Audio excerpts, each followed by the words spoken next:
Good evening. We're coming to you live from the Gatton Student Center in the heart of the University of Kentucky campus in beautiful Lexington, Kentucky. Well, it's normally beautiful, but it's a little rainy and wet today, but still a beautiful city. Thanks for watching, whether you're here with us live tonight or whether you're watching later. Tonight's for you. Ask us anything. We'll do our best to answer. If we can't answer live, then we'll get back to you. But we will always do our best to get the answer for you. Now, this panel today is representing the College of Arts and Sciences. So if you have questions about another college, we're not going to answer them live today on the air, but we will pass on your questions to the appropriate representative from those colleges. So the plan is to spend about an hour with you, but that's really up to you. We'll stay as long as you still have questions. First, let me introduce our student panel. Trinity, we'll start with you. Hey everyone, I'm Trinity Houston. I'm from Oxford, Alabama. I am majoring in psychology on the pre-medical track, and I'm also minoring in philosophy and cognitive science. Hey everyone, my name is Nolan Dahl. I'm a political science major with a minor in history, and I'm going to be beginning my MBA program here at Gatton in June. I'm from Owensboro, Kentucky. Hi everybody, my name is Adon Deep. Excuse me. I'm a senior majoring in biology and minoring in wildlife bio and management. I'm from Bowling Green, Kentucky, but my family lives in College Station, Texas. And good afternoon. My name is Royal Todd. I'm a senior here, majoring in philosophy with minors in sociology and African American studies, and I am from Louisville, Kentucky. All right. Well, thank you all for being here tonight. I know it's always tough to get together in an evening when we have studying to do, and so again, thank you for being here. So let's just start. Royal, we'll start with you. Okay. Why did you choose to come to UK? Yeah. So, I mean, UK offered me that the duality that you needed when trying to establish yourself at an institution. It gave me the closeness and farness away from home that I needed, close enough that I could go back if I needed to, but far enough away that I could establish myself as my own person. But it also gave me a very good financial aid opportunity as well, and so it's been very affordable for me to go here. Good. Noel, what about you? Well, for me as a Kentucky native, it was kind of an obvious choice. The UK is the flagship university of the Commonwealth of Kentucky. It has an amazing array of opportunities for students to engage in community development as well as network with other students. So I recognized that the community was so very vibrant, and I wanted to get right in on the ground floor. So I chose UK in kind of a roundabout way. As a high school student, I was pretty much determined to leave the state. I thought that I could only get the adventure somewhere other than Kentucky. And after looking around and touring other schools, UK was the only school I toured where I could actually see myself going there. I fell in love with the greenery, with the people, with the infrastructure, with the research that was going on here. I want to do research after undergrad. So that was a big pull factor for me. And honestly, it was the best decision I ever made. That's interesting that you say that because, a lot of times people who live in Lexington or around Lexington, they think they know the campus. Right. Yeah. But they don't. Until you It's take insane. the tour, until you really visit on an academic visit, Yes. you really don't know the campus, even though if you live right around the corner. Yeah. It's not the same. There's So I'm many glad you things brought that up. You get opportunities to kind of see from a student perspective, and so many things that, like, if you just walk in the campus on your own, you would never see unless someone shows it to you. That's right. Yeah, for sure. That's right. Agreed. Good. Trinity? And for me personally, just being from Alabama, I felt like there wasn't a lot of experiences there for me, not a lot of opportunity, and I'm also from a very small town, so there wasn't a lot of diversity, and that's something that I was looking for personally. So when I did come here to UK, I was very pleased with the campus. I was very pleased with the diversity and the opportunities that were, just provided to me as an incoming freshman. So I really love that about it. I love the campus as a whole, and I'm just really grateful that I allowed myself to leave my home state and just really branch out of my comfort zone. So that's why I came here personally. And how did you kind of discover Kentucky? How did Kentucky get on your list? Well, I actually had a friend who was a huge UK basketball fan, and he kind of introduced it to me. So he was like, if you're looking for out-of-state opportunities, you should really visit UK. Both of his parents actually went here, and he didn't get the opportunity to go here, but he told me that I should definitely come visit the campus and just see how I feel about it as a whole. And so I did come here, and I visited the campus, and I toured, and I just fell in love, just like you were saying, too. I fell in love with the campus. I love that everything was really modern. I love the dorms. I felt like it was very secure. I also felt like there was a sense of community, and it honestly felt like my home away from home, which is what I was really looking for, especially being so far away from my parents and like really having to get that experience on my own and grow and mature on my own. I just really felt like I had a sense of community here, so I really love that about it. The community, I think, is a really big thing. I didn't Right. feel that other places I went. Even other places in Kentucky, like, I don't know, UK, you could feel the community. You could feel Agreed. how people really wanted to be here, and just like the love that goes around this campus. And I think that's done intentionally on the part of the institution, in that UK puts a lot of effort and a lot of resources into the vibe of the campus. Yes. Right? Having something to do all the time, having places for students to go, having opportunities for students to get involved. It really brings people from wherever they are on campus, and it makes the campus, even though it's big, feel a lot smaller. Yeah. It does. Yeah, and I can tell you that from the administration side, you're exactly right, and I'm glad to see that you recognize that.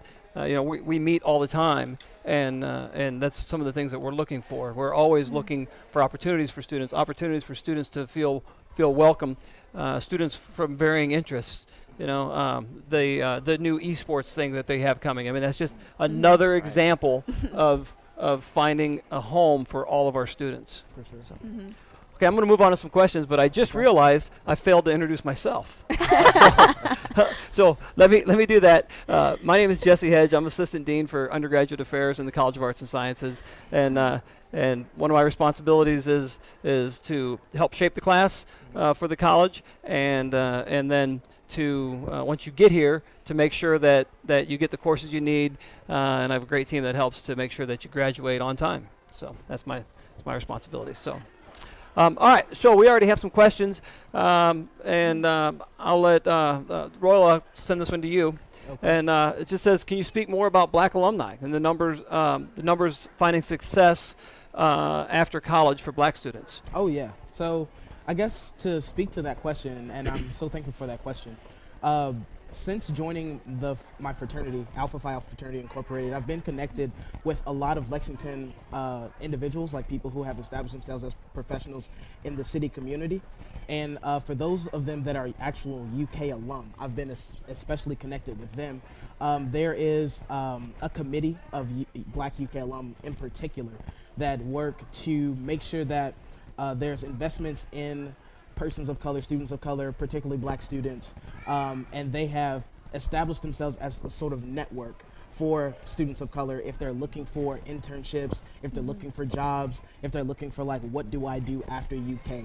And that sort of network of Black alum have been instrumental in a lot of individuals that I know personally sort of matriculating out of the institution and going into the real adult world, as we say. That's wonderful. That's wonderful. All right. We have another question here. It says, how long will it take me to go from my living quarters to classes if I applied for STEMCATs and I'm a major in biology? You were a STEMCAT, right? Yeah, I can speak on this. So I was a STEMCAT my freshman year. I peer mentored for STEMCATs my sophomore year, and for my junior and senior year, I actually work as a resident advisor in the STEMCATs dorm. So I've stayed on that side of campus my entire 4 years of undergrad. And to be honest, the longest I've walked is like maybe 10 minutes, 12 to 15 if it's a really nice day and I just kind of took my time.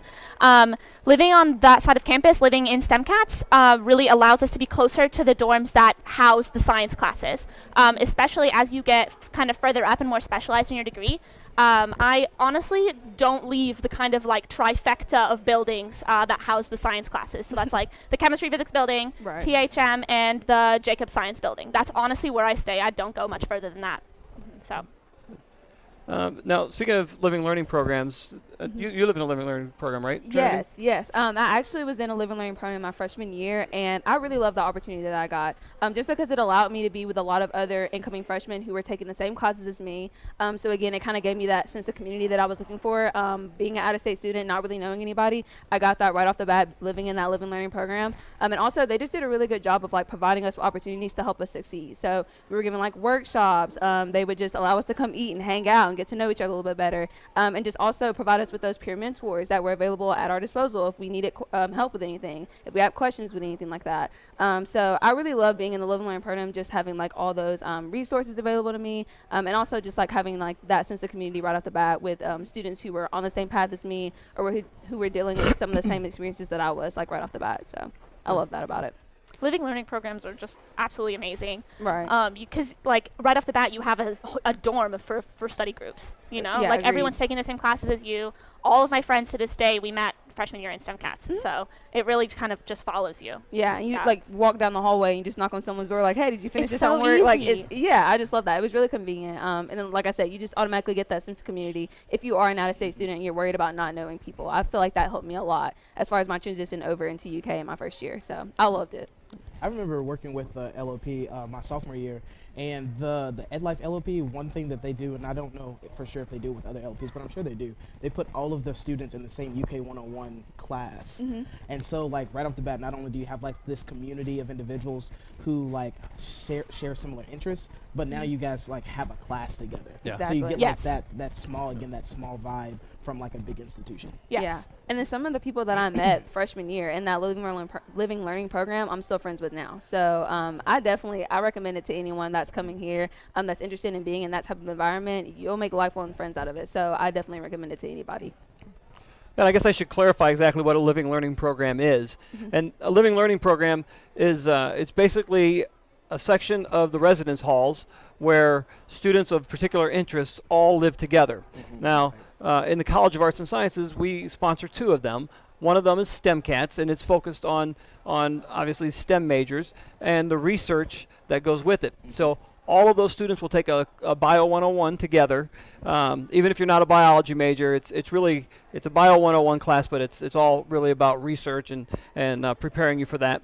And then we also have another one called International Village. And International Village is a living learning program for students who are just interested in the international community. So we have several international students that live in International Village. We have students with international type majors, for example, modern and classical languages, literatures and cultures, foreign languages, international economics, U.S. culture and business practices. Students that are interested in those kind of majors, international studies as well, they often live in International Village, and then they get to meet with and get to know each other more. And it's really a cool program because it's set up where you have one international student who rooms or at least is in the same dormitory as a domestic student. So they really, really get to understand each other's culture, and they do a lot of cool things. As well as STEM Cats, when they do, every student in STEM Cats does research, and they do research during their freshman year, and I think that's awesome. So during your freshman year, what was your research in STEM Cats?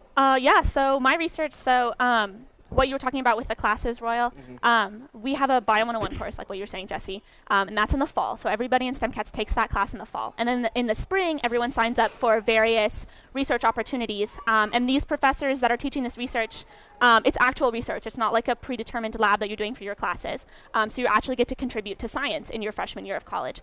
And you can sign up for anything that kind of interests you. I signed up for one with Dr. Recker. It was on cancer and looking at the effect of chemotherapeutics on cancer cells.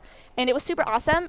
Doing that lab is kind of what solidified the fact that I wanted to do research in the future, and it's kind of also what pulled me away from medicine. So I started out pre-med.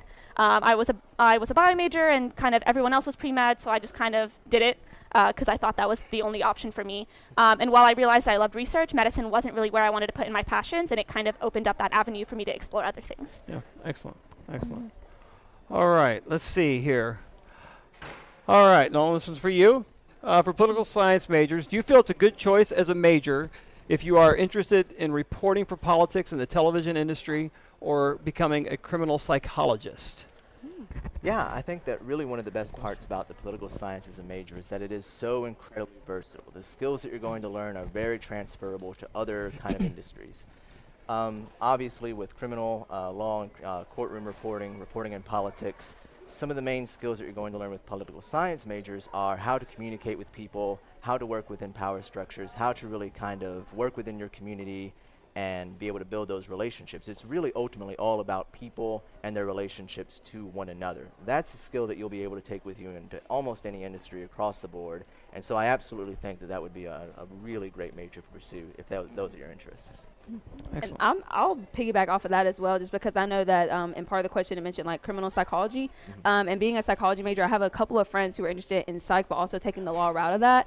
And they have an amazing faculty advisor, Dr. Golding. He combines psychology but also that law route. So if you are interested in criminal psychology, forensics, if you know you're big into CSI, criminal minds, things like that, and you're really interested in why like criminals behave the way they do, why they think the way they do, they have courses specifically for that here at UK. And they also have opportunities outside of that. So you can like do shadowing, you can do internships with that. So it's really big here at UK if you're interested in combining those two, and it's definitely doable. Excellent. Excellent. All right, let's move on to a research question. The question is, what are the research opportunities like for freshmen, and do you think UK would be a good place for pre-med? So we talked about STEMCATs already. So like we said, all freshmen in STEMCATs will do research. You know, so you're not going to find that just anywhere. That is a very unique program that we have. And the other thing that does is now when you're a sophomore and you want to do more research, well, now you already have some experience. Yes. So you're not walking in, you know, with an empty slate. You already have the experience going forward. So that's on the science side. Now, every major we have, you can do research at this university. So you did some research, right, with gender and women's studies? Right, yeah. So one of the great things about doing research at the University of Kentucky, especially when it comes to presenting that research, is that UK does offer various conferences. I actually presented at my very first professional conference, the second annual Gender and Women's Studies Conference here in 2018. I presented on allyship and how that can impact survivors of sexual assault and gender-based violence.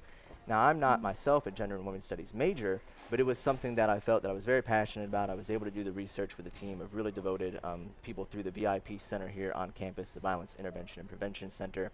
And it was a very simple conference, I felt like, for me to get in on. It was very accommodating. I think one of the main things that undergraduates, especially freshmen, would be worried about is, you know, will the conference actually take my abstract? Will I be accepted? How competitive is it? And with the with UK conferences, it's really geared towards undergraduates a lot of the time. So they make it very accommodating, and it's very often a great first opportunity to really breach into that. Excellent, excellent. And on that same question, the student asked if there are opportunities for physics and astronomy. And absolutely, there are opportunities for physics and astronomy. STEMCATs is a great place to get those opportunities to begin with. And then our physics department has plenty of opportunities. There's a ton of research going on in physics at the University of Kentucky. So absolutely, research is a great opportunity for you. All right, so we have another question that says, are students in the FLY program allowed to be in the Business Enterprise Living Learning program? The answer to that is I'm not sure. But we'll get that answer and come back to you with it. But I would also encourage you as a FLY major to consider the International Village. That's another great option. That doesn't mean that you should not consider the Business Enterprise Residential College. You absolutely should look into that and weigh your options. But we will get back to you on that question. All right. Next question is, as an out-of-state student from Pennsylvania, how affordable is UK? Well, there's a lot of things will go into that. A lot of factors will go into that as far as scholarships, as far as financial aid. So there are a whole lot of pieces to that. I recommend applying and taking a look at your financial aid documents that you'll get, and then you can make that decision from that point. Trinity, as an out-of-state student, is that the path you took? Yes, and I would also suggest when you do decide your major, there are scholarships that are specific just to you and to the path that you decide that you want to go on. So I would say look into that as well and apply for as many as possible. And don't get discouraged if you're not getting all those scholarships. You will still find ways to pay for it. I promise it is doable, and that is one of the things that I was worried about coming from Alabama because the expenses are higher than in-state. But I will say, like, it is definitely doable. I applied for as many as possible, and I looked at all of my options. And I would say that UK definitely does a really good job of providing those resources to students as well, because they do want you to come here. They want out-of-state students coming here and getting to learn more about what they're interested in. So I would say, like, the the opportunity is definitely available to you. You just have to do research, and again, apply to as many as you can. All right, so we got another question about what is the best part about living on campus. So feel free to jump in. Go ahead. Yeah, I can take that. Honestly, the best part of living on campus for me has just been the connectivity. You're so close, like maximum a 20-minute walk, if that, from everything. Yeah. You are close to tutoring sessions. You're close to all your classes. I can wake up like 30 minutes before my class and be there right on time. Yes. The library is maximum a 2-minute walk from my dorm. I can see it from my bedroom window. It's just absolutely amazing to be living on campus because you get that connectivity. And you're also living with other students. And so as an RA, I kind of really love that, to make the connections with other people. To have, like, my best friend lives a floor down, like right underneath me. So we can always hang out, like we're always together. I can just go down there, knock on her door, and we can be at the library in like 5 minutes. So just how close everything is, how accessible everything is just honestly the best part of living on campus, I think. I definitely like going into that more, the convenience about being around the happenings of the university. And that sort of goes back to what we had said earlier about the investment that the institution makes about putting money and putting resources into the campus environment and the field. And like I said earlier, there's always something that's going on. And so being able to just go and experience those things, networking opportunities, job fairs, career fairs, those sorts of things, being on campus and being able to like say, you know what, I can put this on and go to class, and then there's like an hour break in between my class. I'm gonna go home, change, go to the career fair, or go home, change, go to the gym, and then come back. And you know, that sort of convenience is why I've chosen to live on campus like all 4 years, as well as being an RA and making those connections and sort of getting new students acclimated to the campus environment and showing them all the resources that they have at UK and showing them all the things that's happening on campus and how they can get plugged in and find their niche here. That's good. So, you know, if you look around behind us, it's kind of hard to see on this camera, but there's students everywhere, right? So if you don't live on campus, you miss that. You know, the gym is, I don't know, 100 steps that way. Yeah. The MLK Center is right there. Yeah. Right? Starbucks is right there. So, I mean, you miss all those things if you don't live on campus. Yeah. Right? So Yeah. It's just all here, and there's just so many other pieces that are here. Not to mention the part about studying, right? I mean, Yes. there's so many tutoring centers on campus that that are available to you that may not be available if you're not on campus. So those kind of things are there's a lot of intangibles that are out there that a lot of people don't really think about that you use all the time when you're here. I agree. And like I'll piggyback off of that because I actually lived in the dorm my freshman year, but now I live in an apartment, and I definitely do mix the proximity of just everything. Like being able to walk to the library, I was, like you said, 2 minutes away. Yeah. Being able to walk to the dining halls when I was hungry and it was right there. And then also just being able to like walk 10 minutes to the football stadium if I want to go to a game versus having to drive now. So I definitely say I do miss that about it. And just like I think it helps ease your transition a little bit, and I would recommend it for any freshman student. Like definitely live on campus your first year because I feel like that helped definitely ease my transition coming from out of state, and it allowed me to get to know campus a lot more because I didn't know anything about it coming into it. So I definitely recommend that for any incoming students. Do live on campus your first year. Yeah, I tell everybody that. Like, even if you're from Lexington, live on campus your first year. The connectivity, like being with other people of your same year, your same major, having that connectivity to your classes and being close to everything, it really makes or breaks how you feel at UK. I have some friends who lived off campus their first year, and they're struggling trying to find friends, you know? It's just having that proximity of living on campus around everybody really just made UK really feel like home, more so than it already did when I first got here. Attached to that, and I know that some of you can speak to this, but like when helping facilitate that transition from like coming into high school, going into college, UK recognizes that like that can be really challenging for students. And so living in the residence halls, UK actually, and through RA programming as well, brings those resources to the actual residence hall for the students. And so like if there are things, for example, I'm a resident advisor in Will England 3 that houses the engineering LLP. They brought an engineering 101 class into the residence hall itself. And so now like first year engineering majors are taking their preliminary classes inside the building that they live in. There's no better convenience than going downstairs to class. And then they put the study south in Woodland Glen 3. And so now you have like places where you can go get tutoring help within the building, in the lobby. And so like bringing the resources that we have available on campus into the actual halls themselves is something that the university does intentionally.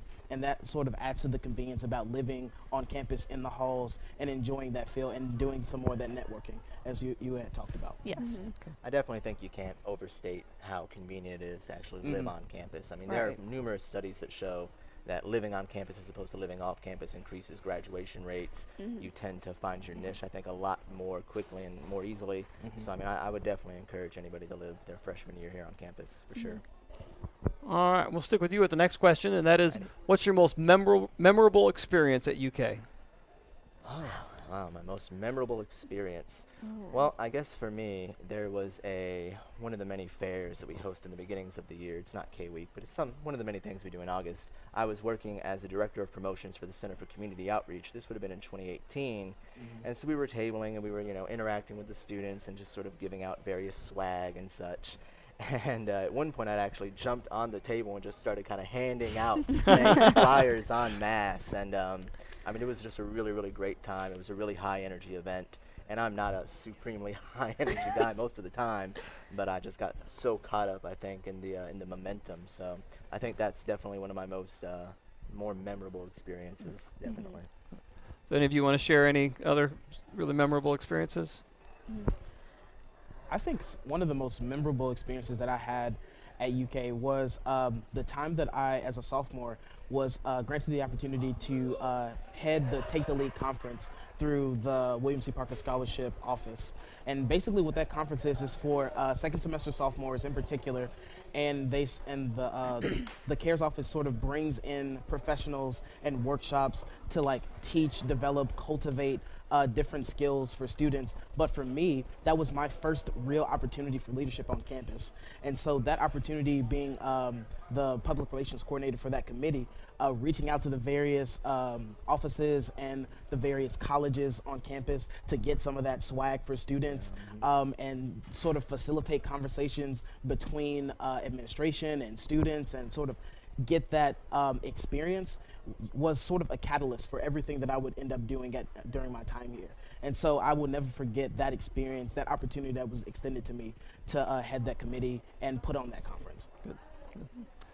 All right, somebody says, I'm from Chicago, go Cubs. How is city life in Lexington? Let's see, you're probably from the biggest city that's here. Yeah, I'm from Louisville, and living in Lexington is a lot different than living back home for sure. And so I can imagine that, it goes without saying that Lexington is no Chicago by any means. But with all the things that UK in particularly does, it sort of brings, again, some of those atmospheres and some of those interests to the university itself. I know for a fact we have a very dense population of people from the Chicago area at UK. We do. And so they bring all of those city vibes to Lexington. And of course, there's like theater and there's like bowling and all those sorts of things like in the city of Lexington that you can go and enjoy. But with UK, it sort of gives you that platform to sort of jump off into the I guess greater community of Lexington for sure. Right. And I'll always say too that my group of friends, all of them are from Chicago. Literally every single one. There's only one of my friends that's from Michigan. And she's from Detroit, so she's also from a city. And I've never heard any of them complain about the city life here as well. It is smaller and it's a lot less overwhelming, I would say, than Chicago. And I think they actually kind of like that because like you do still get a city vibe. You still do have things to do. Like Will said, there are still opportunities to have fun and to get that social atmosphere. But as a whole, I think they really like that it is a little bit more calm because they kind of get the best of both worlds. And there are still cities nearby if you are wanting like that city vibe, like a Chicago. Nashville is like 3 hours away. I have a lot of friends that go to Nashville, just to travel on the weekend. Or Louisville, 45 minutes to an hour up the road if you're looking for that. Cincinnati, yeah, an hour and a half. So if you are looking for like that bigger city vibe, there are nearby cities that you can travel to if that's what you're worried about. But I would say like for the most part, all of my Chicago friends, they've never really complained about the city life here. They do like it. And there is still stuff to do, but it is a little less overwhelming than in Chicago. So. I think also there's one big other benefit is SEC sports, right? So you know, when the Cats are playing, I mean, it changes the whole place, right? It And does. so There it's is not absolutely no fan base It like the feels like a University bigger of city. Kentucky That's fan right. base. That's They right. come Oh, out yeah. to everything. right. UK in fans are numbers. crazy. And it is so like Yeah. you learn more about the greater Lexington community when sports are happening at Yes. the university. Like when things are happening in Rupp Arena, you hear the You know. echoing on campus about what's happening. There's no fan base quite like you. That's there. right. And, I and, agree. and you do get kind of that big city feel when that's going on, right? Yeah. I You mean, do. you know, when there's big time sports going on, and hey, this is big time sports here. Right? Yeah. So, Agreed. yeah. To say the least. I Good like deal. it quite a bit because it is kind of like the best of both worlds. Because I you get agree. the big city vibe of all the opportunities and the different things that are going on, but you also get all the local vintage shops, all the little Right. coffee shops. And I'm a big fan of just sitting in a little tiny local coffee shop with all the art around you, the music, and just studying. Like, I Right. love that. And I don't think you'd get that kind of convenience in a bigger city. I think it's too much hustle and bustle. Right. But here it's much more calm, which I like a lot. All right. Someone asked about the weather, harsh weather or tornadoes. I mean, we're not in Tornado Alley. I used to No. live in It's Oklahoma City. fine. We're not there. Oh, wow. The harsh weather, not really. I mean, we get a few snows every year, a little bit of rain, but no, I think the weather here is in general pretty mild. Pretty mild. Yeah, I think the weather goes with the season. When it's cold, it's cold. When it's warm, it's warm. Sometimes it's warm and cold in the same day, but that's okay Yeah. too. And so bring a jacket. yeah, It's you fine. you bring a jacket, bring some shorts, bring some boots and some flip flops. You put it all together, you make it happen. But no, the weather is like it's Kentucky. It's Kentucky weather. Yeah. And so we do get rain every so often, and you know the humidity is a lot different if you're not from a place where you used to a lot of humidity. But that's probably the biggest things about the weather, I would say. Yeah. But I like that you get all 4 seasons. I will say that because in Alabama, I did not get that at all. I remember right before I came to college, on Christmas Day, it was 75 degrees. And I came here and it was snowing. And I felt like a kid. Like, I was like, oh my gosh, this is amazing. Because it literally had only snowed one time in my entire 18 years of living in Alabama. So I did like coming here that you do get all 4 seasons. I feel like that was a change for me. So that's definitely something to look forward to if you're somewhere where you don't get all 4 seasons, like in Alabama. So Honestly, that's the one thing I like about the Lexington winters is when it does snow, it's so much fun. Like the little bowl in front of the library, it's like a little kind of ditch. Everyone Yeah, goes I went sledding. sledding. People make snowmans. It's just I was so much so fun. excited. Yeah, it's Yeah. awesome. All right. So somebody says, does Bio 101 count toward biology major hours? Bio 101 does count towards your hours. Does it count? Do you know? Did it count It's towards an elective. an elective? Yeah. Yes. Yep. So everyone has to have at least 120 credit hours, and that counts towards that. The next question is biology a good major if I want to go to medical school? Well, I'm going to turn that question back on you and say, do you want to be a biology major? yes. Right? That's a really good question. Because the majority of students who apply to medical school are biology majors, but that doesn't mean that everyone that goes to medical school is a biology major. If you're interested in biology, well, it's a great path. But if you're not interested in biology and you want to go to medical school, well, do what you're interested in. Psychology. And I will say, like, I've had the opportunity to talk to a lot of physicians and clinicians, and you can get into medical school with any major. So don't feel like you have to come in with, like, a biology or chemistry or, like, a science major in general, because I felt like that coming in. And I'm glad that I didn't let that affect my decision. I still chose psychology because I wanted to do it. But I know, like, a lot of people tend to come in and they're like, oh, I have to do this because it's going to prepare me the most. Either way, you can still get in. If you prepare for the MCAT, if you study, they have tutoring spots here that'll help you prepare for that, and you can manage to still get in with any major that you please. Like, you don't have to come in with a science major. So, like, I definitely want to stress that to any pre-med student that's interested in coming here and they're worrying about choosing their major. Choose what you are the most interested in, because you will still have the opportunity to get into med school regardless. Right. That's the point of a pre-med track. Yeah. You know, they You take give those you classes. the classes that you need to get into medical school. They already have the labs, the science credits already mapped out. Freshman year, there was somebody in my sophomore year, there was somebody in my organic chemistry lab who was a trumpet major. Yeah. And he just decided to do medicine, but he played professionally. So that's something you can totally do. Right. Yeah, that's a very common misconception that you have to be a biology major to go to medical school, and that's not true. Now, Just do what you love. now 61% of our biology majors that applied to medical school got in 18 and 19. So I mean that's a good number, and, Right. and by all means you should do that if that's what you're interested in. But Right. hey, if you want to play trumpet and go to medical school, we'll take a Do pre-med it. track. Yeah. Right. Yeah. Now, did any of you use our pre-med advisors, or did you use our pre-med advisor? Yes, I actually had a pre-med advisor from freshman year on. I still have the same one, and he's been very helpful to me. I would say they definitely provide you with any resources that you might be looking for, like shadowing, internships, research, anything of that nature. Like they definitely provide that to you as long as you're asking and you're looking for it. So I would definitely say like UK does a really good job of making sure that you're provided with those resources that are going to set you up in the best position for medical school and for whatever that you're interested in after medical school. So you do have that, and definitely get in touch with your pre-med advisor if you are interested in pre-med, because they're able to give you so much information that's really going to benefit you in the long run. All right. All right, so we'll pass this question on to you, and that is, what are the humanities and social science majors like, and what are some of the careers that you expect to go into? Sure. So with the humanities, I mean, there's a wide array of majors that you can ultimately choose from. We've got sociology, anthropology, history, political science. I mean, the list is really very varied. Again, I talked a little bit earlier about how political science is so versatile and is so very transferable in its skills, and I think that's one of the major benefits to being a humanities or a social science major. You're going to be working with a very diverse group of people, you're going to be studying a very diverse array of topics, so I mean, it's one of those things that I think is applicable to almost any field that involves people, power structures, or society. So with me, you know, I'm pre-MBA, I'm going to my MBA program this June.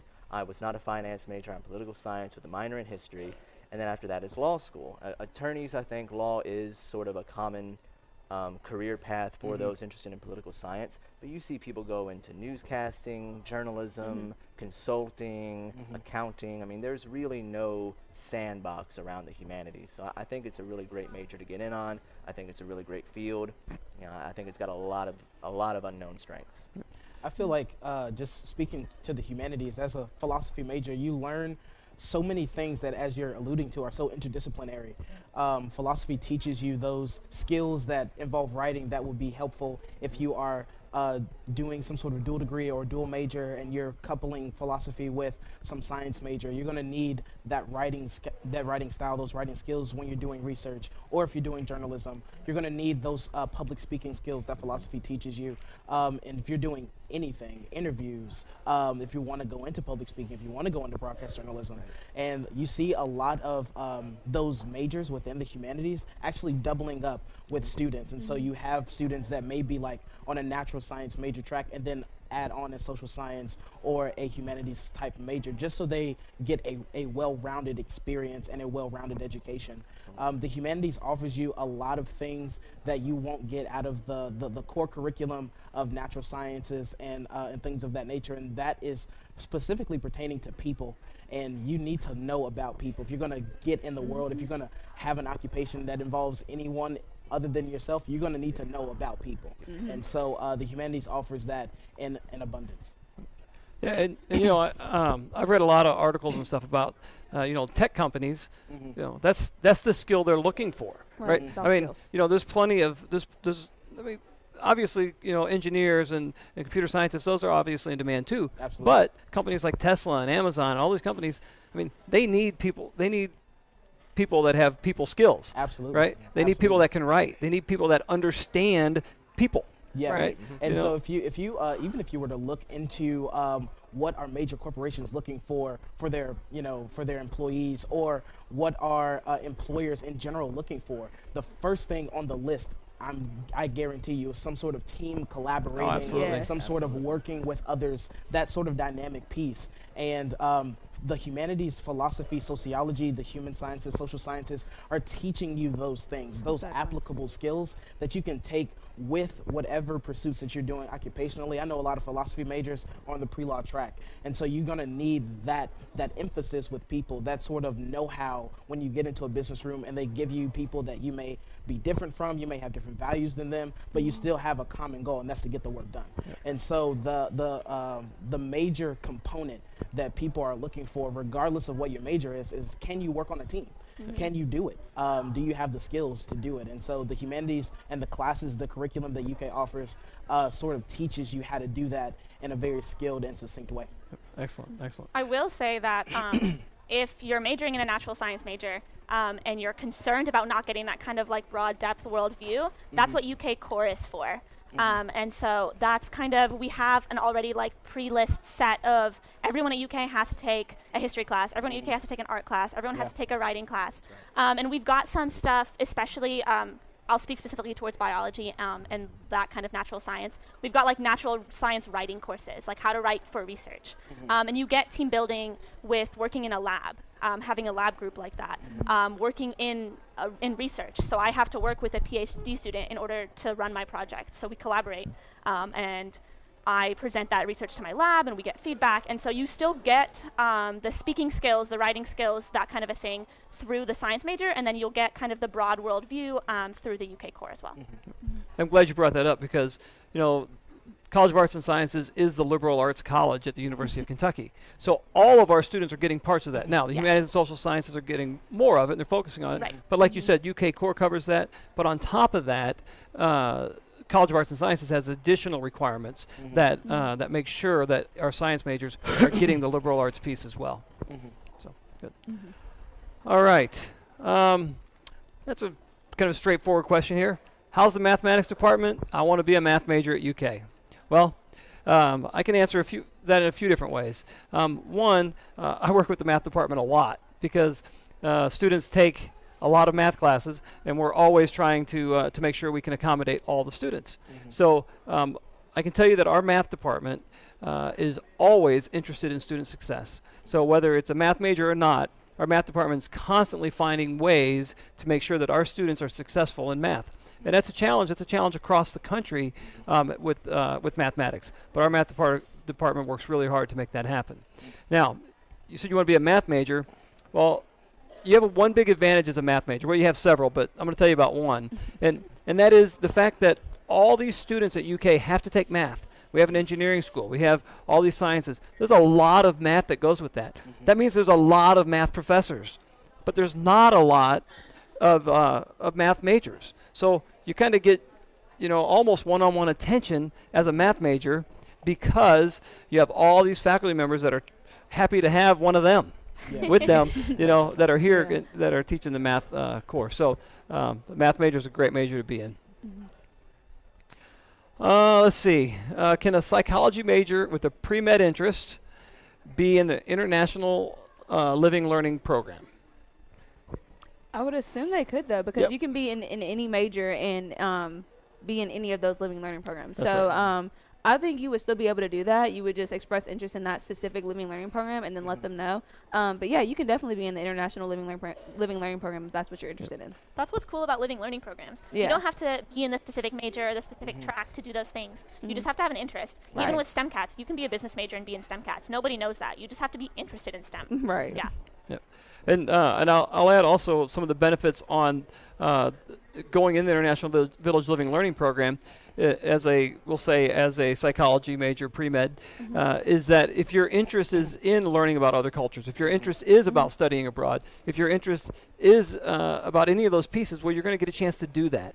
And that's going to strengthen your resume because you're doing something different, right? And that's always a good option, is to do something different. And again, you know, if you don't get any other theme out of this today, and that is do what interests you, right? Yes. I mean, look, you're going to have plenty of time to figure out what your job's going to be. Do what interests you now. And if your interest is to be a psychology major and go to medical school, and in between I want to learn about other cultures, then join the International Village, by all means.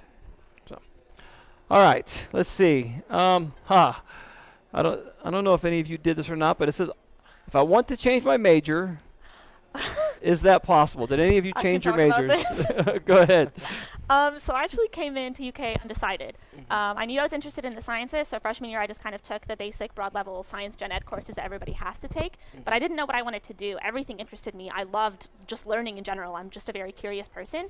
So I ended up changing my major to biology, changed my minors like 6 different times until I landed on the one I wanted, went back and forth. So I was in the College of Arts and Sciences office in our Patterson office tower a lot. Like talking to advisors, changing my major, changing my minor. I was very indecisive.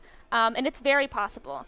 You can change your major within A&S pretty easily, but you can also change your major to other colleges pretty easily as well.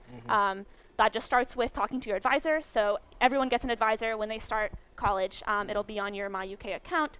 They'll be easily reachable. Just schedule an appointment, talk to them about your interests. They can help you on that track. I think just to plug that in, if you're indecisive about where you want to be, or you don't come in knowing exactly what your major wants to be, I think it would be a great opportunity to take advantage of the exploratory studies program that we have here. And of course we have an exploratory studies that focuses on the natural sciences if you don't know what particular major you want, but you know you want it to be in the natural science realm. And then of course there's another in the humanities and social sciences as well. And so that sort of gives you that opportunity to take advantage of some of the more unique and particular specific classes that we offer at the university, and give yourself an opportunity to sort of dibble and dabble in other sorts of colleges. And maybe you want to take some classes from the College of Education. Maybe you want to take some classes from the College of Business Economics. Maybe you want to take some of those classes. Maybe you want to take just other A&S classes. And so you give yourself an opportunity to take those classes and get involved with that curriculum and see kind of where you fit. And then I think that if you use that route and you commit to that route, you'll be able to find the major that really works for you. And then, of course, as it was said, you will be able to change it very easily, I think. And so both, you added a minor. Do you have a minor? Yes, I have 2 minors. 2 minors, yeah. And I actually changed my minor. I was Spanish my freshman year. Still love Spanish, but I wanted to do something more directly correlated to what I want to do with my future career. So that's why I added on cognitive science at first, because it was directly related to psychology, and I was really interested in that. And then also I just recently added on philosophy because I took a philosophy course and I just loved it. Like, I really didn't have a reason. I just took it and I loved it. And I was like, I want to add on this minor. So like, I would definitely stress, don't feel like you have to have it figured out when you come here. And don't let anyone else make you feel like that either. Like, you have to have all the answers, because that's not true. And that's not what college is for. College is for figuring out what you want to do. And you have the time, you have the resources. So do that. Like Roel said, start out with exploratory and take some classes that interest you, because UK's course catalog is so huge. It's broad. It is diverse. You can take like a kickboxing class if you want. I mean, it's very diverse. So I would definitely yoga right now. Right, and I mean, that's what I'm saying. Like, don't feel like you have to come in having it figured out, because there's so many courses that you can take here that will allow you to, figure out what your interests are and your passions. So I would definitely say, if you don't know, that's okay. You will definitely figure it out in your time here at UK. So that's just my biggest piece of advice to anyone that doesn't know at the moment. It's okay. And of course, UK offers their staff and their faculty help. We're trying to figure that out.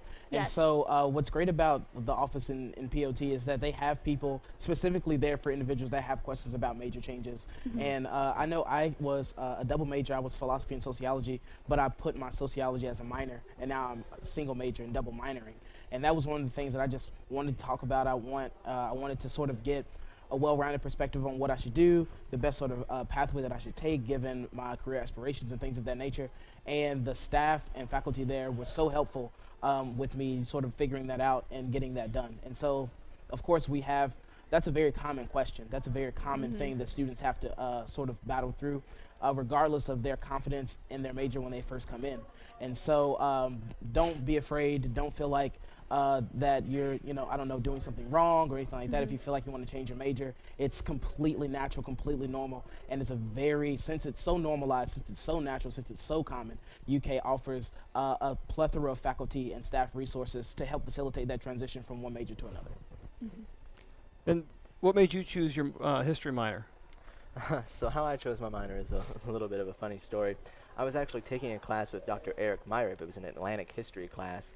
Wonderful professor, probably actually my favorite professor in the amount of time that he spends with his students to kind of help them determine their career path, their interest, what would be in their best interest to take in terms of classes. And we were kind of discussing, how close I was to graduation, other good classes to take. And he just kind of printed out a sheet and he was like, "Did you know you have enough credit hours for a minor in history?" I was like, "Really? Very interesting stuff." And he, encouraged me to apply for the minor, so I did. He kind of vouched for me, guided me through the process. So mine just kind of literally fell into my lap during a conference. So well, I was very happy with it. it's funny you say that because you know the rest of that question is is it difficult to participate in the honors college and have a majors and minors at the same time? And I was going to say that exact thing. Sometimes just your interests, those minors just happen, or you might have to just take one or two more courses that you were kind of going to take anyway. Yeah. So typically, if you plan it well, a minor doesn't necessarily add more to you. It just focuses the courses that you take. Right. Yes. Right, so My wildlife bio minor just basically streamlined my biology major. I took a mammalogy class with Dr. Krupa, who was hands down my favorite professor, and just absolutely loved it. And that's how I kind of fell in with conservation and with wildlife biology. Found out that was one of the classes I had to take and just kind of went with it. And all the classes for my minor actually were electives for my major. It just kind of worked out. And I was able to add a bio major track because we now have tracks for some of our majors. So I was able to add an ecology and evolutionary biology track along with my major and my minor. Excellent, excellent. All right, let's see. Was there one more thing in there? If you have a double major, is it possible to graduate in 4 years? Yes. Yes. It's going to take you. It's going to take a little work, but by all means. I mean, especially if you're coming in with some transfer credit or AP credit, you can do that. You know, it's always up to you, right? And how much you're willing to put into it. And no, it doesn't cost you more unless you go over a certain amount of hours, but very rarely do students ever do that. Typically, you know, your tuition is your tuition, and that covers everything. I think speaking to that point, it makes it especially make or break in a way. It depends on where your majors are. And so obviously having two majors within the same college is going to be a lot easier to facilitate than having two different majors in different colleges. Yeah. Because each college at UK has their own sort of set of requirements and things of that nature. So you want to make sure that if you have like a major in the College of Arts and Sciences and you want to add on a journalism major within the College of Communication, you have like fulfilled the credits for both colleges within the curriculum that you've taken at UK. And so I can definitely say that if you have two majors within the same college, a lot of the classes that you take for one major can sort of double dip for credit within your other major, especially those common core classes that you have to take anyway. And so I definitely would recommend doing your research, making sure that you know you're fulfilling the correct requirements, but at the end of the day, it's very doable. Yep. Yep. All right. Well, that's a good question. Can you explain how the College of Arts and Sciences scholarship works? And do the scholarships apply to all tuition? And when will the financial aid packets be mailed? I can't answer that one. We'll get back to you on that one. But the College of Arts and Sciences scholarships, there's one application.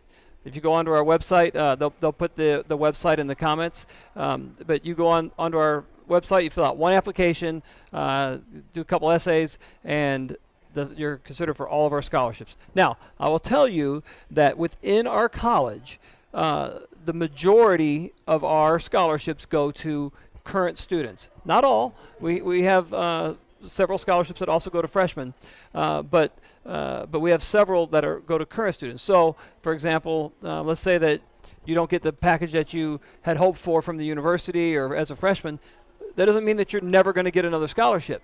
You can get those scholarships from the department. You can get those scholarships for current students on the Arts and Sciences scholarship page. And again, it's one application, very simple. I encourage you to fill that out. All right. Study abroad. What is study abroad like in A&S? Did any of you study abroad? Yes, Yep. I Okay. did. Good. I actually studied abroad last summer. I took a class with Dr. Krupa, and I went to the Galapagos, and it was a 5-week course. So it was 2 weeks in Lexington and then 3 weeks actually on the islands. And what I really loved about it was just the opportunities that I was granted. I got to do field work. I got to do research with Darwin's finches, which is like actually illegal for you to touch them unless you have permits. I connected with a professor who I'm now hoping to work with for my graduate school, for my master's. And it was just absolutely amazing. We got to live with host families, and I still talk to my host mom. She helped me with my Spanish. It was just absolutely amazing to live there, to be part of the culture, to make friends with people who were going to the university in the Galapagos, and to keep those connections even back in the United States. It was basically painless to apply. It was super easy. The website kind of tells you everything. And there's so many study abroad opportunities. It's absolutely incredible how many opportunities you really have. And you don't have to study abroad within your specific major as long as it interests you. So I could have gone anywhere and done any sort of study abroad as long as it was just something that I was interested in. There's scholarships you can apply for. You can take independent semesters, or you can do summers like I did, or you can do like winters. And there's even research abroad and like volunteering abroad. So you really do have a lot of opportunities within ANS, but also within UK to just kind of branch out. Yeah, so the College of Arts and Sciences leads the university in sending students abroad every year, and like you said, it can be anything. We send students all over the world all the time, and there's a lot of scholarship funds. Whether it's from the college, we have some funds that are specifically for our students to study abroad. We have funds. The Confucius Institute gives funds for students to study in China. We just have so many opportunities for students to study abroad. I always tell, if you come to UK, you're going to hear me say this 100 times, but that is, if you are here and don't study abroad, make it be because you don't want to, not because you can't afford to. Because you'll be very surprised. It's very, very affordable to study abroad if you want to study abroad. I didn't think I was going to be able to do it. I didn't think that my classes were going to line up. I didn't think that I was going to have enough money to do it. And it just, with talking to the study abroad office, with talking to my professor, and with just kind of getting all the information, it all worked out. And I'm very fortunate to have gone. And I'm so lucky. I wouldn't have it any other way. Yeah, everyone should study abroad. For a lot of those study abroad opportunities, you can actually use your financial aid package to Yes. study abroad. Yeah. And so if you have like if you have like a particular financial aid package for a semester and you choose to study abroad, you still get that financial aid. Yes. But it just applied to your study abroad venture. And then of course, the university actually has faculty that work full time in different countries. I know I plan to study abroad at the end of this semester going into the summer in South Africa. And the point person is actually a UK faculty member who teaches full time but in the country of South Africa. And so I'm really excited to like work with them and then get to enjoy the scenery as well. Excellent. All right, let's see. Trinity, I guess you probably came from the smallest town here. Oh, yeah. So can you give advice on moving from a small, low-populated area to a larger, more populated area? But before you answer that, it's interesting, right? This actually kind of talks about Lexington's strength, because we had Chicago saying, whoa, Lexington might be a little too small for me, and then this one saying, hey, Lexington might be a little too big, right? So that really plays into our strength, which is that we're really a nice mid-sized city. Right. Go ahead. No, I agree. And that's something that I was actually really worried about coming from a small town, is because I had never really been exposed to a larger city of any sort. Of course through traveling, but I never stayed for an extensive period of time in a bigger city. So I was a little bit worried about that coming into it. But I will say the really good thing about Lexington is that it's big enough to where there's things going on, but it's still small enough to where it's not overwhelming. So that's what really drew me here, is because I didn't want to be somewhere where it was just like the hustle and bustle. It was too many people. It was too much going on. So I really do like that about Lexington. I don't think it's overwhelming in any sense. You do still get that smaller community that you are looking for and that you are used to. But outside of that, you still have like that social atmosphere that maybe you don't get in a smaller hometown, like how mine was. So I really like that about it. It's a good balance of both. So if you're worried about that, don't be. I promise it's not overwhelming in any sense. And you do feel comfortable coming here. I also think like being on campus my first year and like the LLP, that helps me a lot with feeling a little bit more comfortable making that transition, because my hometown is 6 hours away. So that was another thing that I was worried about, was the distance, being off on my own from the first time, away from my parents. But I will say like that LLP really gave me like that sense of community. I felt comfortable. I felt secure and safe. And UK really does do a good job of making you feel like you're at home if you're far away from home. So if that's what you're worried about, I would definitely say don't be. Like, you do still get that sense of community, and it's not bad at all. Okay, that's good.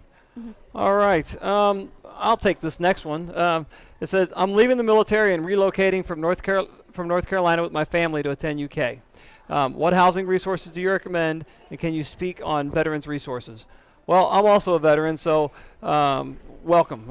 The University of Kentucky has a very, very strong network of veterans. We have a very active Veterans Resource Center. A lot of senior administration in our university are veterans. Our provost is a veteran. So we have a lot of veterans resources. Everything from mental health resources to just readapting. We have a special UK 201 class for veterans. And so there's a lot of pieces there. Now, the housing piece is a little more difficult. It kind of depends on your situation.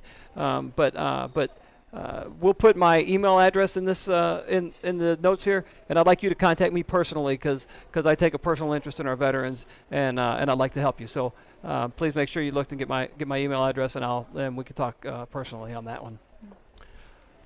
Next question is what is the student to faculty ratio? It's 16 to 1. That's our ratio, and that's strong at a large public research university like this. For sure.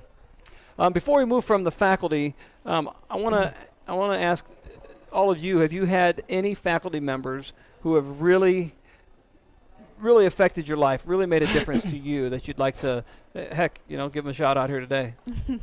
I would have to say absolutely. So my freshman year, I was first generation college student, right? So I didn't really know much about the college atmosphere, had no experience at a full-time university. The 30,000 people on a given day on campus, I was not used to it. I was also working 30 hours a week off campus. And so, like getting connected was something that I really struggled with my first year, particularly my first semester. But within that first semester, I had 2 particular faculty members that have served to be like some of the most influential people, not just for me occupationally, not just for me professionally, not just for me as a student, but also for me personally. One of those individuals is Dr. Kathy Kern. She is a historian by trade. She specializes in women's studies and activism within women's rights and things of that nature. And she's also one of the associate provosts here at the university. But one thing that she actually granted me to do, meeting with her my first semester, she actually taught one of my classes. And so after connecting with her through that class, I got some opportunities to get more involved on campus through that class, served on like some panels and things of that nature through that class. But she never forgot my name. Now, this is a huge class, right? But she never forgot my name. And so I would see her like on campus and talk to her and, everyday kind of conversation. That sort of led to 2 things. It led to my first internship at the university. I interned directly with her office in the Center for the Enrichment of Learning and Teaching. And it led to my first TA experience at UK. And so as an undergraduate, you don't really get too much experience actually teaching courses, but I will graduate with 2 years of teaching experience underneath Dr. Kathy Kern. And so that was one of the biggest influencers of my personal development, my academic development at the university. She actually wrote one of my letters for grad school. And then, of course, the head of the philosophy department, Dr. Brandon Look, was another one of the most influential persons especially within my philosophy major. Like getting connected with him, he also taught my intro to philosophy class my first semester as a freshman year. And he wrote another one of my letters for grad school. And so like talking to him, even when he was on sabbatical, we emailed each other back and forth when he was in Germany, and like being able to talk to him, and he gave me some really helpful advice taking like my philosophy curriculum from my freshman year all the way to now my senior year. He has advised me with classes to take and which faculty members would be great resources for other things and things of that nature. Those 2 particular faculty members invested in me personally, and that's not something that I think I would have been able to get at another institution. So there's 2 things I want to point out that might get missed in what you said here. First of all, the first person you talked about was an associate provost, right? Associate provost in a large university, taking an interest in a freshman. Made enough interest that she never forgot your name. For sure. Right? Second person you mentioned was Dr. Look, the department chair in a large university, right? Teaching what course? Intro Intro to philosophy. Intro to philosophy. Right? So, there's a lot of times people will say, well, you'll never get to talk to faculty members or this or that. Yeah, and I mean, it definitely speaks to, I guess, what we call signature strength, right? And so these are people who wear a lot of different hats at the university, do a lot of different things outside of the university. Dr. Look is internationally recognized for his research in the realm of philosophy. Dr. Kern travels internationally on behalf of the institution. And so, like, these are not people that just sort of sit around in their offices all day, but they actually do things on a very daily basis. But it speaks to their intentionality. Like, Dr. Look specifically intended to teach Intro to Philosophy classes that semester, and Dr. Kern specifically taught, it was a freshman only course, the one that she taught me my freshman year. And so like it speaks to their intentionality as faculty members being invested not just in the students but in the campus. And that's what sort of facilitates those sort of networks and connections, because I've been able to utilize their connections to help me as I progress and matriculated through college.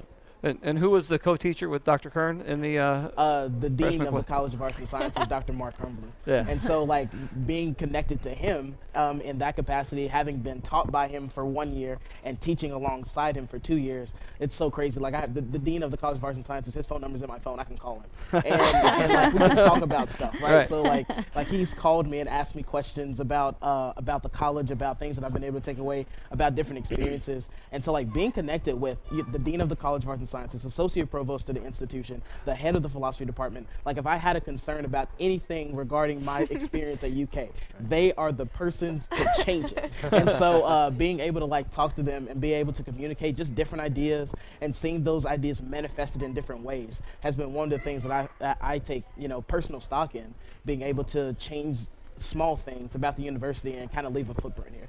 Excellent, excellent. And you had mentioned Dr. Myrup before. Can you talk a little bit about your relationship with Dr. Myrup? Absolutely, yeah. Dr. Eric Myrup, I took his Atlantic history course. It was an amazing course. We got to know each other pretty well. He had worked with me to do some advising with me in various classes that I could take. He also was the one who introduced me to the history minor. So he was an amazing professor. He takes a real, very personal interest in his students, and I think that really personally helped me succeed in his class. There was one other professor that I wanted to go ahead and just sort of recommend to anybody, Dr. Horace Bartolo. I had him for 2 different classes, both graduate level courses. This was a semester where I was already taking, in addition to his 2, another graduate level course, one of my more difficult, strenuous semesters here at the University of Kentucky. But he was an absolutely outstanding professor. I mean, he will definitely challenge you to put out your absolute best effort, your best pieces of work. There is a great deal of reading and writing. It is a graduate level course in political economy.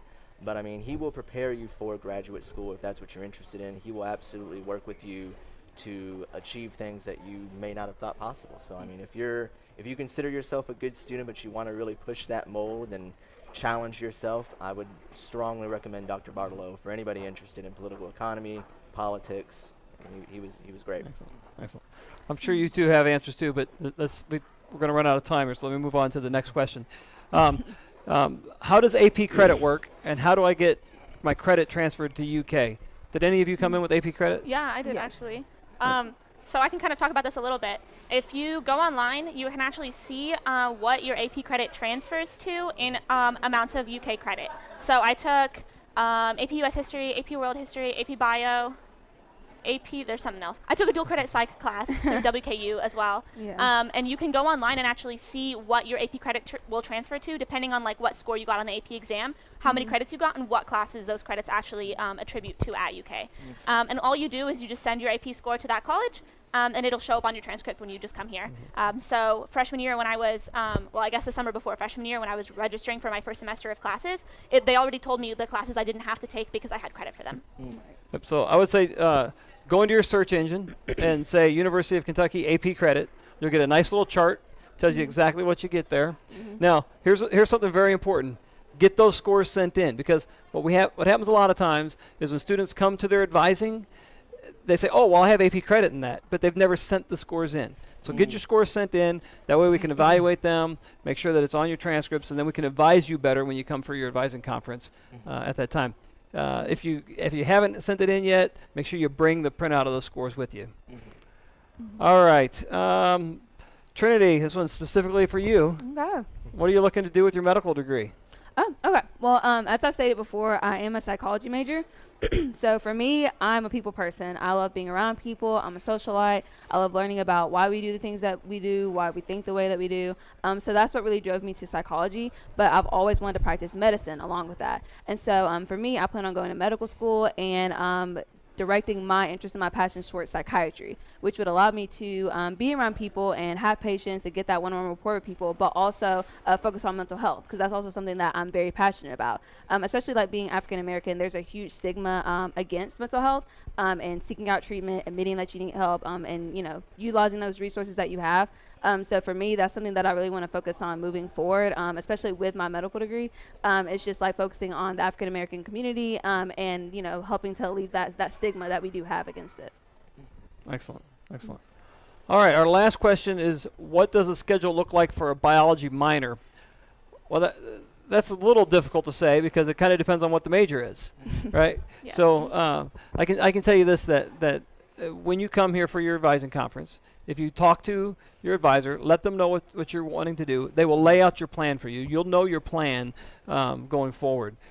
So it's a very difficult question to ask. It's a little broad, but if your advisor knows what you're wanting to do, then they will guide you to a schedule that will help you achieve your goals. Yeah. Would you all agree with that? I will say if you're like super gung-ho about it and just really interested right now in figuring out what you want to do, there are major and minor sheets already online. So all you have to do is look up UKY biology minor sheet.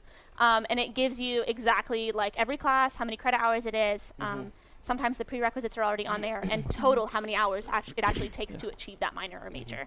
So you can already kind of look at that. But yes, like you said, your advisor will already deal with all of that for you. And then also giving to that point, and this kind of goes for like any minor, depending on what the major is, as you had said, some of the classes that you need for the prerequisite for the minor, you may have already fulfilled in the major. Right. And so it's just really important to when you come here and you talk to your academic advisor to see where, if anywhere, your major and your minor can overlap to sort of facilitate the most effective classes and curriculum that you're able to take at the university. And so, like, speaking from, I have 2 minors and a major, and so I haven't, even though both my minors are very different, they had some classes that overlapped along with my major classes that overlapped, and so like I've been able to do some double dipping and things of that nature to make it doable. So I would just make sure you ask those critical questions when you come here for your advising. All right, now we're going to go away from the YouTube questions. I have some questions for y'all that I think that I want to ask. I guess the first thing I want to ask is, what would you tell yourself when you were a high school senior? If you're sitting, the people watching this video right now, what would you tell yourself if you could go back about the college experience and about the stresses they're feeling now and the process that they're doing now, all of that? What would you tell yourself? Let's start with you, Nolan. I think for me it would just be it's okay to be nervous. I think that a lot of us who maybe come from small towns or who are first generation, such as myself, there's this, you almost feel like maybe you don't quite belong at a large university such as this. Yeah. And I mean, those are perfectly valid feelings, but you will find your place here at the University of Kentucky. I certainly did. You will grow to be comfortable with being uncomfortable, and eventually you will very much, I think, find your stride within the momentum of the university. I mean, it is okay to feel a little intimidated. It's okay to feel a little bit lost at first. Those feelings will definitely grow with you, and you will be able to turn that into fuel, and I think that that's probably one of the best pieces of advice that I would give young me. All right. Let's see. Trinity, you go next. I would say, like, my biggest piece of advice is to do what you believe is best for you, not what other people believe is best for you. And I'll kind of tailor that more towards, like, academics and all that, and, like, choosing a major, because I know that that's something a lot of incoming freshmen are nervous about, is doing anything that they believe is going to set them up in the best position later, but it's not something that they're really interested in. So, like, do what you're passionate about. Find out what you are passionate about. Look for those interests and things that interest you.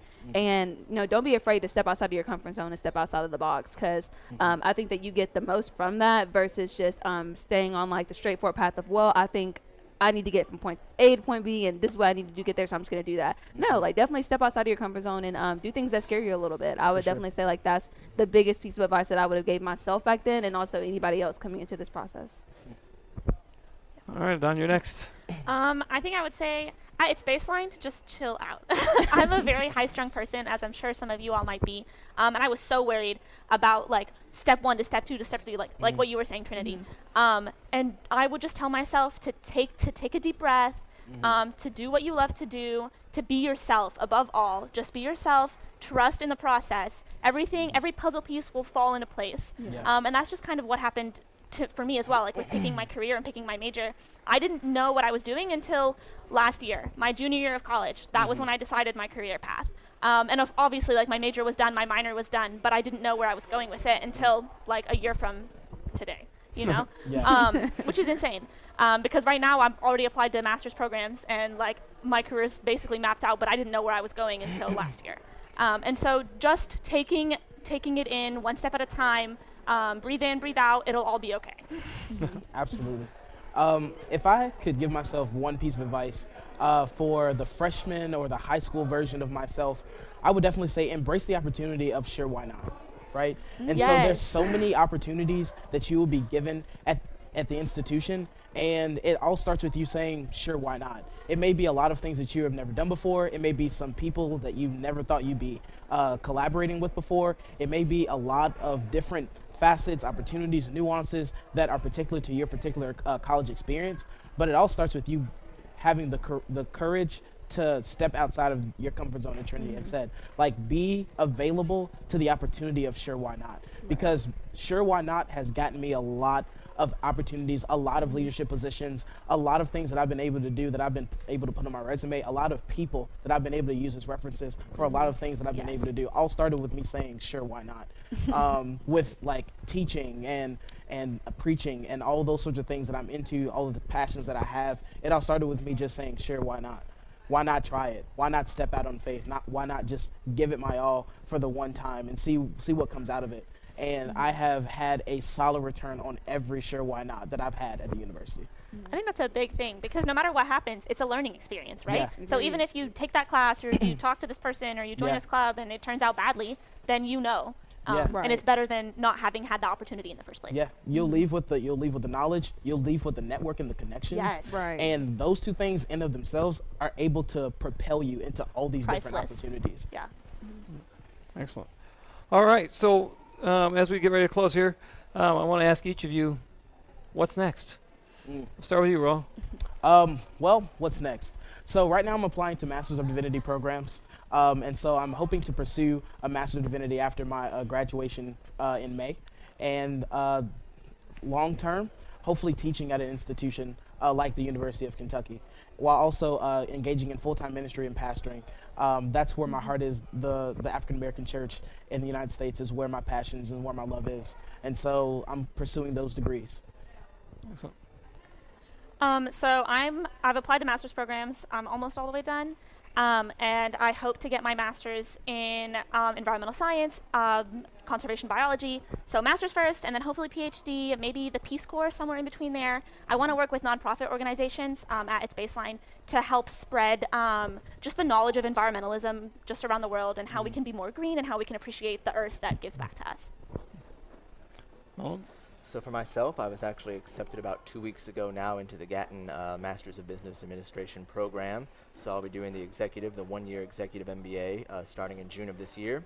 After that, I might maybe take a year off to kind of explore around the world a little bit, do some travel, and then it's law school. So here's the undergrad finishes up. I tell myself I'm halfway through Right. the formal education, but no, I'm looking forward to that, and I'm looking forward to really a lifetime of learning. So. Excellent. Yeah, agreed. Definitely with the halfway there. Right now I'm in the process of preparing for the MCAT, which is the admissions test to get into medical school. So I'll be taking that in May, and then I'll actually start my application process to medical school in July. So I definitely agree with just the halfway there. A lot of schooling ahead of me, but I am really excited about it, and it's something that I am passionate about. So I'm just, optimistic for the future. Sending good vibes for them. Right. Yeah. Thank There you. you go. Prayers needed, honestly. There you go. All right. So, a couple things I want to leave you with. First, if you haven't applied, why not? All right. Sure, why not? What's your Sure, why why not? not? That's right. Apply. Sure, why not? Apply. That doesn't hurt anything to apply. So there's a couple things. The regular track for applications, the cutoff of that is February 15th. Make sure you apply for that. If you have applied, if you have been admitted, apply for housing. So the early action track for housing is February 15th. So a lot of people want to come to the University of Kentucky. So sometimes the residence hall space can be limited. So students who apply for housing by February 15th will get a bed. So make sure that you apply by February 15th. For sure. Now, I'm not telling you that if you apply on February 16th that you have to sleep in the student center. But the early action track for housing application is February 15th. If you haven't visited campus, come to campus. Come to campus. Definitely. You can go. You can do a campus tour. You can come to one of our arts and sciences visits. We do pre-med visits. We do pre-law visits. We do natural science visits. We do specialized visits. We do all these visits that you can do. So you can get to those. All those links are going to be on this comments. So you can go on there and you can sign up for all those visits. come to campus. I'm telling you, once you come to campus and when you see what we have to offer, you're going to be shocked and you're going to want to come. Yeah. So come to campus. I mean, the transformation of this campus just in the time you all have been here. Insane. Yes. Yeah. Yeah. It doesn't look the same. No. Not at In all. just 3 years. This building was not here when I first got Right. here. Right. Yeah. I can say that for sure. Yeah. And I would say UK has one of the nicest campuses that I've seen. Like, Oh, for sure. sure. Without a doubt. Yeah. So- I can definitely say the university is something to experience. Yeah. It's Yeah. not Yeah. just you know, you visit and you look around, but you have to feel it. Yes. And so I think that coming on those visit days and utilizing those resources, stopping people on campus when you're here, Yeah. like stopping students, hey, what are you into? What are things that you do like on campus? Right. Yeah. Those small things Yes. can really have what some people call like a lollipop moment in sociology, Yeah. and inspire you to do things worthwhile. Yeah. Yeah. Yeah, that's a great point. Look, stop any student when you're on campus. Any of them. It doesn't matter. Just stop someone. Ask them, hey, what do you think? That's how confident I am in our student body and the experience at this university. I've been stopped. I can tell you that agree. it is something that you should do because Yeah. there's a lot of information that current students have that a prospective student may never have thought to ask the questions Yeah. about. Right. And Mhm. that Yeah. goes miles. Yep. It goes miles in your academic journey. Good. Good. All right, so I'm not going to read off a bunch of websites. They're all going to be in the comments. But a couple things, follow us. Follow us on social media. All those links are going to be there. There's a lot of information that comes out on that, so we'd like you to do that. And then if there's any questions that you have specifically, asrecruiting@uky.edu. Yeah. Anything you all want to close with? Go Cats. Yeah. Yeah. BBN. That's right. Cats Go. Monandi. All right. So thanks for watching, and be sure to contact us if you have any questions at all. Mhm.